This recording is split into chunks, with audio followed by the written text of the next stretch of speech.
नमस्कार and welcome back. मैंने कल 3-4 वीडियो बनाए and somehow we were spot on. अब जो हमारी सिक्योरिटी फोर्सेस हैं उन्होंने कंफर्म कर दिया जो हम बोल रहे थे कि ये टेररिस्ट अटैक नहीं था। जो सारे इतने गाथा हमारे मीडिया वालों ने क्रिएट कर लिए थे वो कुछ पॉइंट्स होते हैं उसको मिस कर जाते हैं। ये मैसिव एक्सप्लोजन था, 13 लोग मारे गए, लेकिन ये एक्सीडेंट था। मैं क्यों बोल रहा हूं, मैंने कल भी बताया था, अब दोबारा बताता हूं। अब आगे जाकर क्या होगा ये बहुत इंपॉर्टेंट है। हिसाब होगा। टेररिस्ट अटैक नहीं था तो भी हिसाब होगा। वो क्यों, अब चलिए इसके ऊपर बात करते हैं। ये टेररिस्ट अटैक नहीं था, ये टेरर प्लॉट था जो गलत हो गया। अब जो इन्वेस्टिगेटर्स हैं उन्होंने कुछ इंसिडेंट के ऊपर जो उन्होंने इन्वेस्टिगेट किया तो उन्हें कुछ स्टार्टलिंग चीज़ें मिली हैं जो मैंने कल भी ये सारी जो वीडियो के अपने पॉइंट्स थे मैंने भेजे थे अपने ट्विटर के ऊपर भी और टेलीग्राम के अंदर भी और इवन की गवर्नमेंट के हैंडल्स के पास। इंसिडेंट क्या था, एक गाड़ी 3 टन उसके अंदर अमोनियम नाइट्रेट लेके जाया जाता है और वो फट जाता है। पहले तो एक गंदी सी मस्जिद, सुनहरी मस्जिद से वो वहाँ बैठे रहे 3 घंटे। क्यों, वो पैनिक में थे। दे वर रनिंग फ्रॉम समवेयर, क्योंकि उनके लोग पकड़े जा रहे थे। और जिस एरिया में जाकर ये फटे हैं वहाँ पर गाड़ी अभी चल रही थी, रुकी हुई नहीं थी, कहीं साइड पर नहीं खड़ी हुई थी। जनरली जो अटैक्स होते हैं वो गाड़ी कहीं खड़ी होती है और रिमोट कंट्रोल से उसको फाड़ दिया जाता है ताकि मैक्सिमम इम्पैक्ट हो। और मुस्लिम मेजॉरिटी एरिया में जब ये जाकर ब्लास्ट हुआ है तो मैं तभी समझ गया था कि समथिंग इज रॉन्ग। दूसरा, टाइमिंग बड़ी इंपॉर्टेंट होती है। अगर उनको अटैक करना था तो छुट्टी वाले दिन ही अटैक क्यों किया गया। वो एरिया बहुत ज़्यादा भीड़ वाला एरिया होता है, लेकिन उस दिन छुट्टी थी और लोकेशन कोई बहुत ज़्यादा हाई वैल्यू टारगेट का एरिया नहीं था। यानी कि कुछ ना कुछ तो था जो मुझे समझ नहीं आ रहा था कि समथिंग इज रॉन्ग। दूसरा, जो ये इन्वेस्टिगेटर्स हैं जब उन्होंने इन्वेस्टिगेट किया उन्होंने देखा कि जो एक्सप्लोजिव्स हैं अभी पूरे असेंबल नहीं हुए थे। ना तो उसके अंदर कोई नेल्स थे, ना शार्पनर्स थे और ना ही कोई डेटोनेटर था उस जगह पर। यानी कि ना तो कोई कीले कूले होती हैं उसके अंदर ताकि जब वो ब्लास्ट करे तो लोगों के अंदर जाकर वो कीले लगेंगी तो उनका किसी का सर फट जाएगा, किसी का कुछ फट जाएगा। यानी कि ये जो केमिकल्स जा रहे थे ये एक्सप्लोड करने के लिए थे ही नहीं। दूसरा, जब वहाँ पर ब्लास्ट हुआ है तो वहाँ पर कोई क्रेटर नहीं हुआ, यानी कि कोई खड्डा नहीं हुआ जहाँ पर हुआ ये ब्लास्ट हुआ है। इसका मतलब है ये हाई इम्पैक्ट का अभी चीज़ बनी ही नहीं थी, ये उससे पहले ही ये फट गई। मैंने इसके बाद और भी बड़ा कुछ देखा इसके अंदर कि सिर्फ पैनिक था। ये जो टेररिस्ट थे वो पैनिक में थे, हाँ, और जो टेररिस्ट इसको ट्रांसपोर्ट कर रहे थे वो भी मारे गए because it was not meant to explode. ये सिर्फ मूव कर रहे थे केमिकल्स को एक जगह से दूसरी जगह पर। पैनिक में आकर ये सारा हादसा हुआ है।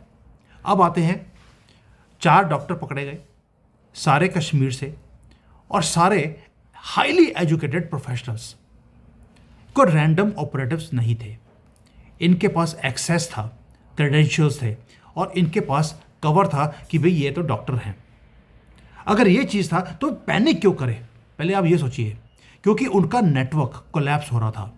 उनके जो दोस्त थे वो सारे पकड़े जा रहे थे, कोई फरीदाबाद में, कोई यूपी में, कोई कहीं पर।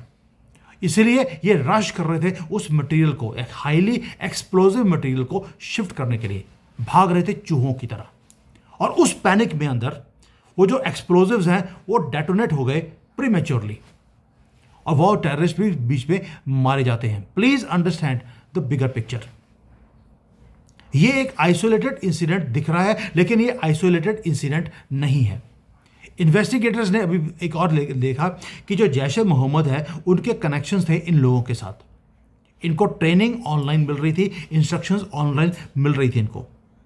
टेरर मॉड्यूल जो है वो प्लान कर रहा था सीरियल ब्लास्ट पूरे दिल्ली के अंदर। टारगेट एक ही था कि जो ऑपरेशन सिंदूर है जहां पर इनकी नाक कटी है पाकिस्तान की, उसका बदला इन्होंने भारत से लेना है। डायरेक्टली ले नहीं सकते तो इन कॉकरोचों को लगा दिया इस काम के ऊपर, सिर्फ रिटेलिएशन। और स्केल क्या था आप सोच के देखिए, 3 टन के एक्सप्लोजिव्स उसको लेके जाया गया है वहां पर जहां पर लेकर जा रहे हैं वो मुस्लिम एरिया के अंदर डीपली कोई ना कोई मस्जिद होगी, और क्योंकि इनका प्लान है हमेशा ही मस्जिद में, मदरसा में या स्कूल कॉलेजेस में। अब इन्होंने फैक्ट्रियां लगा ली हैं हमास स्टाइल में और हमास के जानवर पाए गए हैं पाकिस्तान में इनको ट्रेनिंग देते हुए। इन्होंने वही स्ट्रेटजी जो इन्होंने गाज़ा में करी थी वो अब भारत में कर रहे हैं।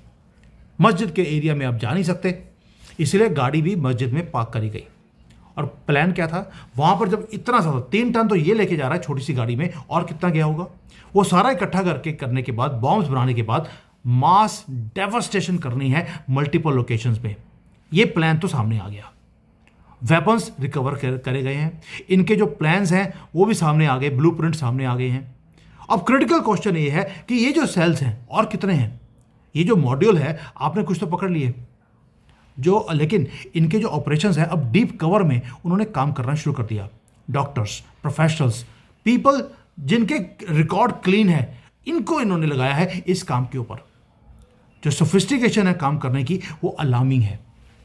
टेरर नेटवर्क पूरा इवॉल्व हो चुका है। इन्होंने नई स्ट्रेटजीज को CIA स्टाइल में काम करना शुरू कर दिया। अब ये रिक्रूट कर रहे हैं बच्चों को, बीवियों को।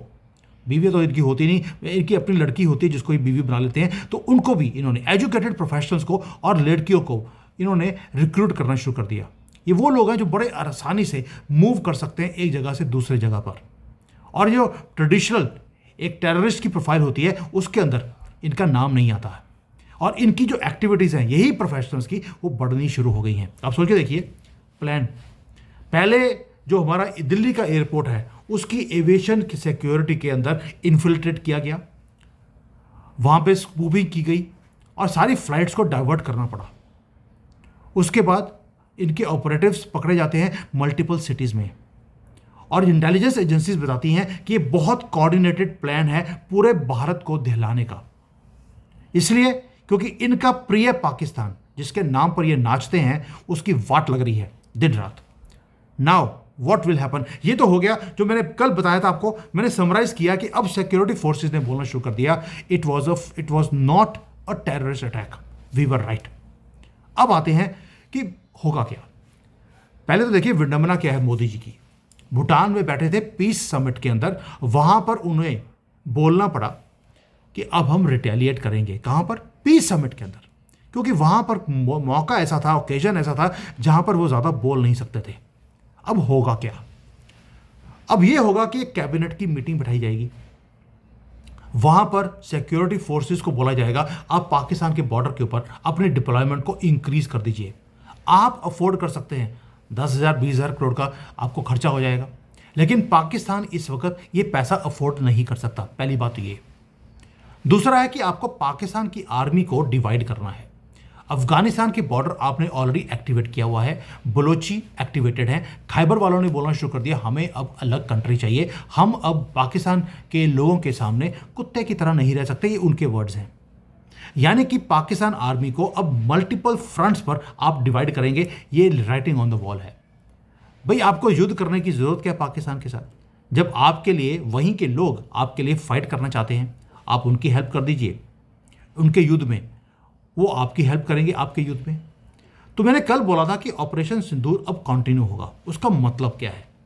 पहली बात ये, ऑपरेशन सिंदूर अब भारत में होगा पहले, क्योंकि ये जो पाकिस्तानियत है इनके दिमाग में, ओ साडा पाकिस्तान जिंदाबाद, ये जो पाकिस्तान की पाकिस्तानियत भारत में बैठ के करते हैं, इसको क्रश करना। पहले तो पाकिस्तान को तो हम कभी भी क्रश कर देंगे, कोई दिक्कत नहीं है। तो अब दो चीज़ें होंगी। पहला कि जो पाकिस्तानियत है इसको सीधा करने के लिए इनके मॉड्यूल्स को एक एक कर कर ये तोड़ा जाएगा। जो पैनिक कल आपने देखा है पूरे भारत में, इनको पैनिक में अब रखने का टाइम आ गया, वरना ये आपको जीने नहीं देंगे। और दूसरा, युद्ध की आपने प्रिपरेशन शुरू कर देनी है। आपकी आर्मी बॉर्डर पे जाएगी और 2 हफ्ते लगते हैं युद्ध की प्रिपरेशन करने में। और दूसरा है कि 2 हफ्ते का मतलब है आज से 2 हफ्ता बनता है 26/11, एक बड़ी ही सिंबॉलिक डेट। और जो ये चुसलम्स होते हैं इनको बड़ा प्यार है सिंबॉलिज्म से। जब इनकी कोई डेट होती है, जैसे हैप्पी मुहर्रम है, ये उस दिन कोई ना कोई बॉम्ब ब्लास्ट कर देंगे, चाकू मार देंगे, लड़कियां उठा के ले जाएंगे, बड़ा सिंबॉलिक होता है इनका हर चीज़। अब 26/11 को मैं चाहता हूं कि भारत की गवर्नमेंट भी इनको सिंबॉलिक डेट पे ऊपर इनको आंसर दे इनकी भाषा में। और दूसरी एक सिंबॉलिक डेट और आ रही है आगे, वो है 6 दिसंबर, बड़ी सिंबॉलिक, बड़ा ही ऐतिहासिक दिन, जिस दिन हमने गंदी बाबरी मस्जिद तोड़ के हमेशा के लिए खत्म कर दी, एक ईंट नहीं छोड़ी वहां पर। वो भी एक ऐतिहासिक दिन है। मुझे लगता है इस बार इनको भी थोड़ा सा इस सिंबॉलिक इनको मैसेज 26/11 को या 6 दिसंबर को दे देना चाहिए। मैं ये नहीं कह रहा हूं कि हमारी गवर्नमेंट देगी, मैं कह रहा हूं देनी चाहिए। Why to spare them. इनकी भाषा में मोदी जी बोलते हैं मुझे आंसर देना चाहिए, आता है तो दे दीजिए। आपको क्यूज मैंने दे दिए। अब आते हैं कि जो इन्वेस्टिगेशन है वो तो शुरू कर दिया आपने, लेकिन एक चीज है कि इनके जो टेरर के सेल हैं वो पैनिक में है। एंड ये तो वो सेल हैं जो पैनिक में थे, लेकिन इनके कोई ना कोई सेल ऐसे भी होंगे जो पैनिक नहीं करेंगे। वो कौन से सेल हैं? अभी जो डॉक्टर पकड़े गए जिनके हाथ में रेजिन था, प्लानिंग क्या थी?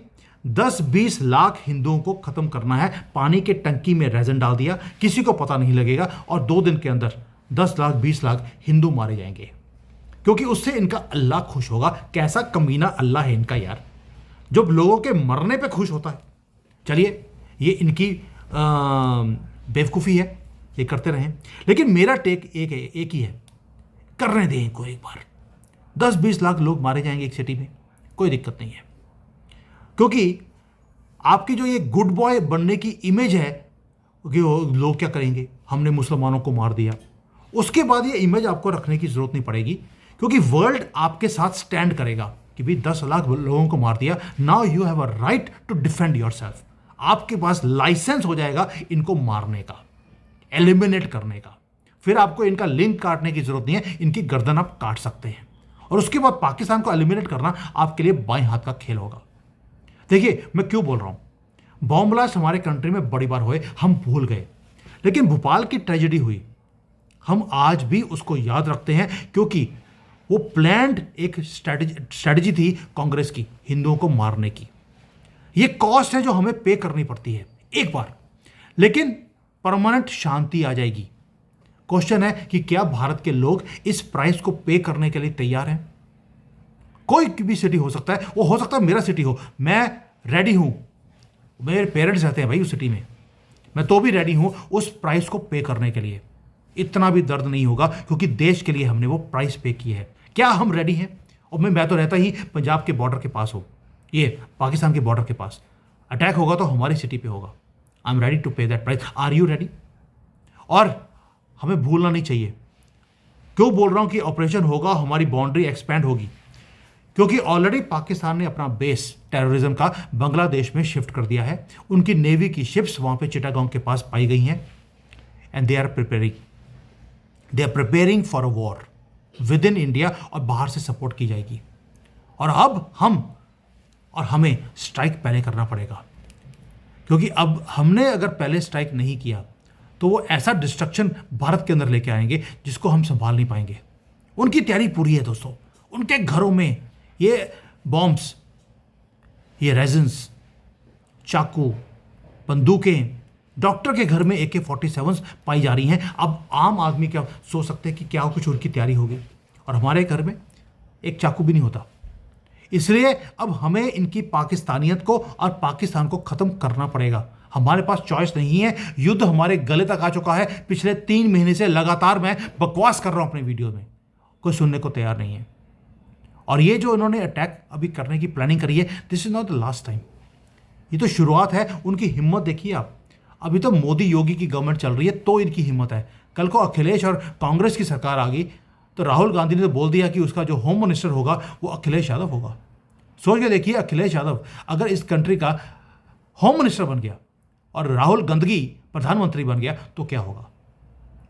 ये जो ब्लास्ट जो अभी देख रहे हैं, इट कुड हैव बीन और it would have been much much worse than what you have scene.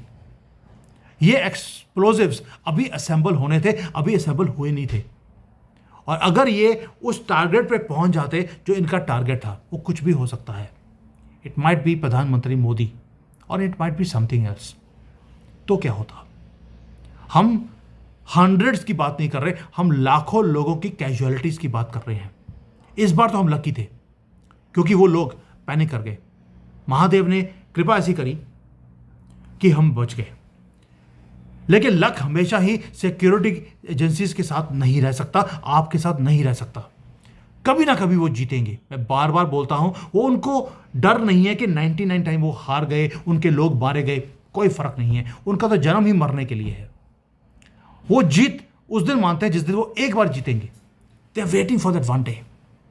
हमारी विजिलेंस एजेंसीज, हमारी इंटेलिजेंस एजेंसीज सारी काम कर रही हैं। और भाई अजीत डोभाल को बीच में नीचे उतारा गया है मैदान में।